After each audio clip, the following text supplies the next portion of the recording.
Respected dear family members, my pranams to you. Very recently, we were all reading and watching the religious terrorism going on in Muslim countries. What we have watched in Pakistan,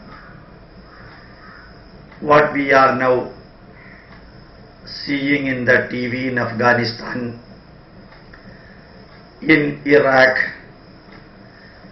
in Iran, Egypt, and certain provinces in China, and yesterday what was reported in Engl. These are all focusing on a particular religion entering into the bloodshed in the name of jihad, the holy war. One can directly say for the last more than 1,000 years, a particular religion is directly involved in the bloodshed, and that has become the part of the existence of the people of that religion, even though India is passing through reasonably silent and reasonably non-violent pathways for the last many years. What has been declared as the holy jihad, as far as Kashmir is concerned, again gives us an information that in India too, like Pakistan, Afghanistan, Iraq, Sri Lanka, Bangladesh, the particular religion is entering into the war, holy war. What could be seen in Iraq in yesterday's newspaper happened to be something unbelievable. Hundreds of Muslim soldiers, hundreds of Iraq soldiers were tied their hands and they were forced to lie on the trench, and people having human body, human heart, in the name of God, in the name of religion, in the name of holy book, in the name of the founder of the religion, they are killing their own people. They are killing their own people. One God, one book, one prophet, one holy place, and the people who are following all these unique system, they are tortured by their own people. What happened in Karachi airport? For the 2 days, who attacked the airport in Pakistan Pakistan is an Islamic country. So naturally, one can see Karachi is ruled by Muslims, and Karachi export will be ruled by the same religious people. Those who attacked the airport, they are also the followers of same religion.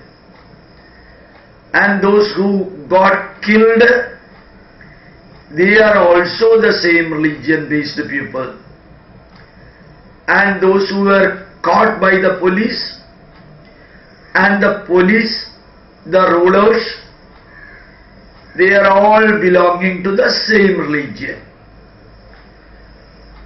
So it is also called as the religion of peace. There are about 9 religions in the world, of which this is the one religion promoting, sometimes we may be compelled to say that, promoting the bloodshed. It may be true that all the people following that religion, all the people belonging to that religion may not be supporting this, may not be with the so-called jihadis, may not be interested in such a bloodshed. But one thing is sure, whenever the religious aspect is coming, many people are supporting directly or indirectly, maybe by the fear psychosis,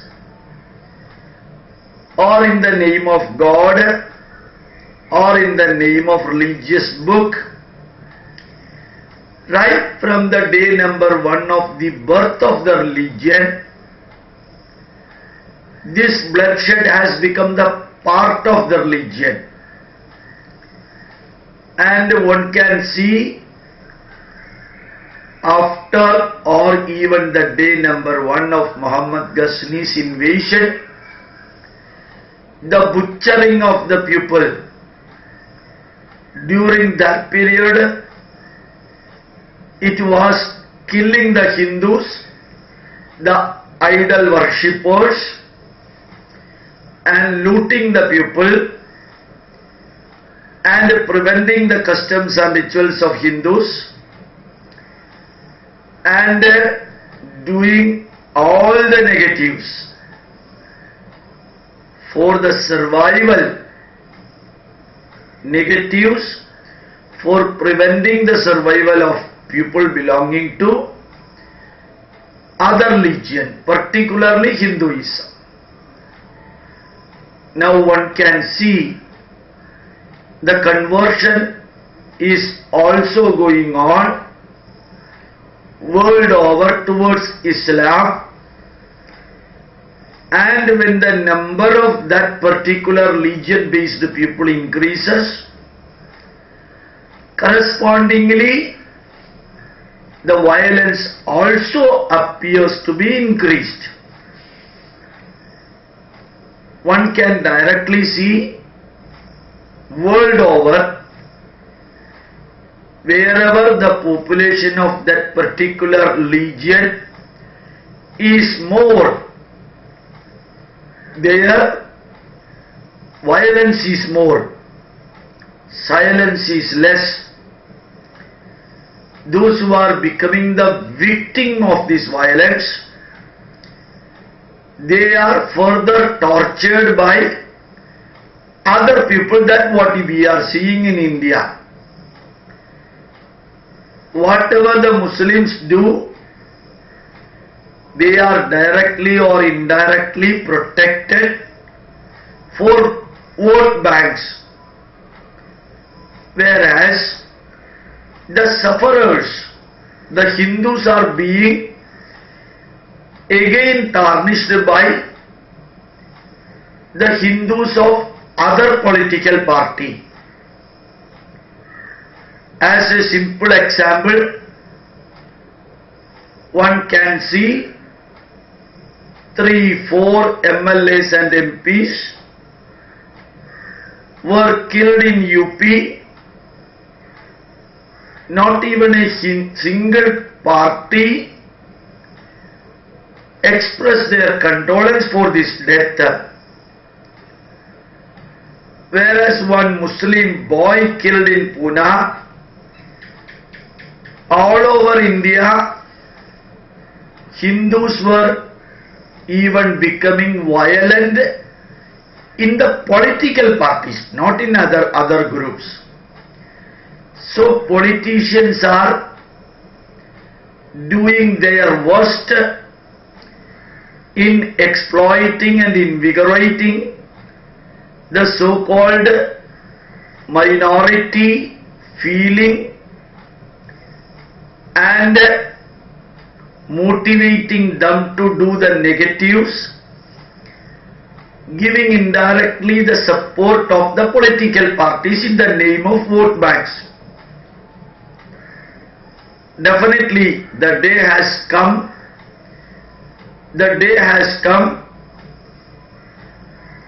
on which the jihad has been declared against India, in spite of the fact that Indian Muslims enjoy beyond any limit far more benefits than the Hindus. Continuously, including in Kerala, such benefits are being poured again into them, and they are behaving exactly the Muslims. They never bother about what is happening for the people of other religion. They never bother about what should have peacefully happened, and one can directly say all the Muslim NGOs, all the Muslim politicians, all the Muslim political parties and all the members of the political parties belonging to this religion, they are united and they are forcefully extracting the support of the Hindus, including our Home Minister and Chief Minister, not for the survival of the minority, but for their doing these negatives all over India. Unfortunately, Hindu politicians give them unconditional support even after knowing pretty well that they did not get the so-called vote bank in the last parliament election, in spite of the fact that the vote bank got split and the vote bank did not support the political parties. They are giving all type of even non-logical support, financial, positional, material-wise support for the minority, and appeasing the minority has become the rule of the day, and Indian politicians have not learned anything from the history of India for the last 1000 years or 1200 years. World over, people learned it.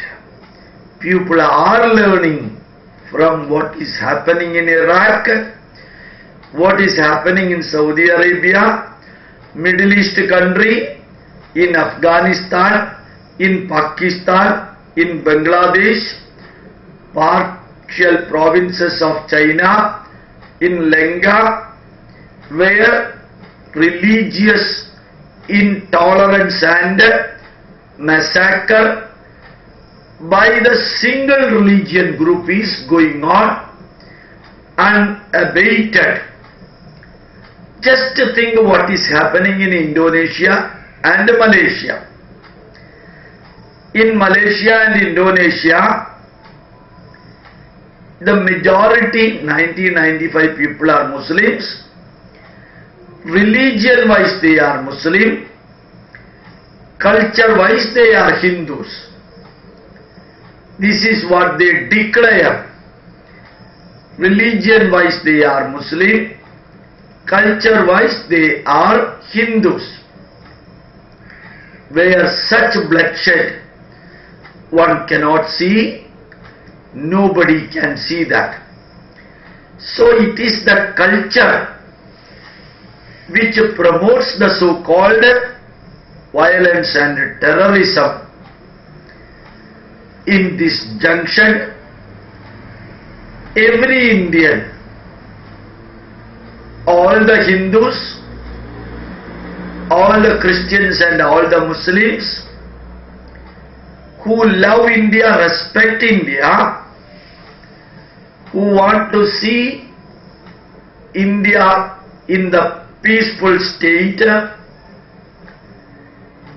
coming together, learning and teaching that terrorism will never take us to any point. One thing it is very, very important, India is such a big country. One can see 125 crore people. Whether the military thinks or paramilitary people think, or police or law and order maintenance authorities think, the peace cannot be maintained. Peace cannot be maintained in every square meter of Indian land. For maintaining the peace, for maintaining the Shanti, the people should act in their area. Every village should feel that we are Indians. Every individual should feel that we are Indians. And everyone should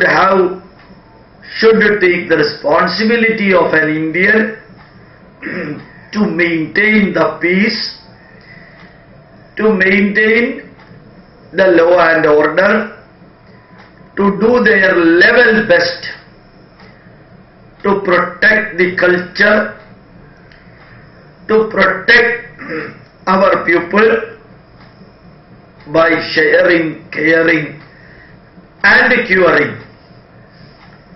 We have got the privilege, we are blessed to declare and to say boldly that we are Hindus who never participated in a religious war for the last 10,000 years. As Dr. APJ Abdul Kalam said in his Hyderabad lecture, we Indians never invaded any other country with the military force. That is the truth.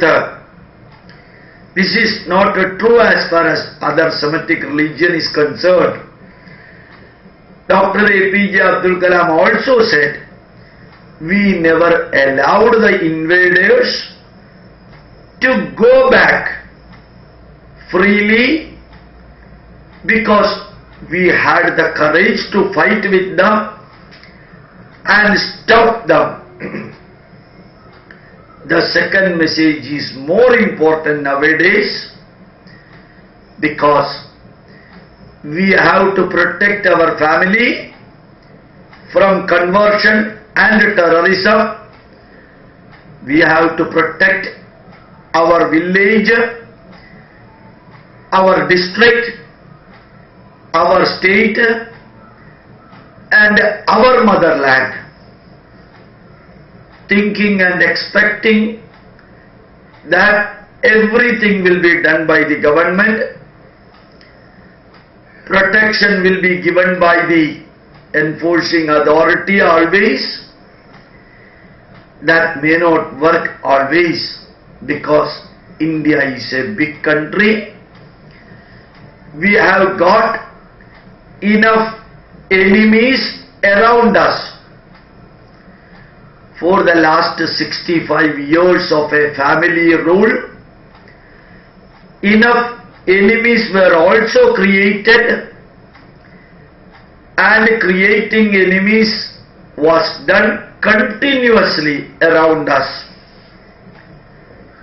At least from now, let us feel proud that we are Hindus and Indians. We are the owners of a proud heritage,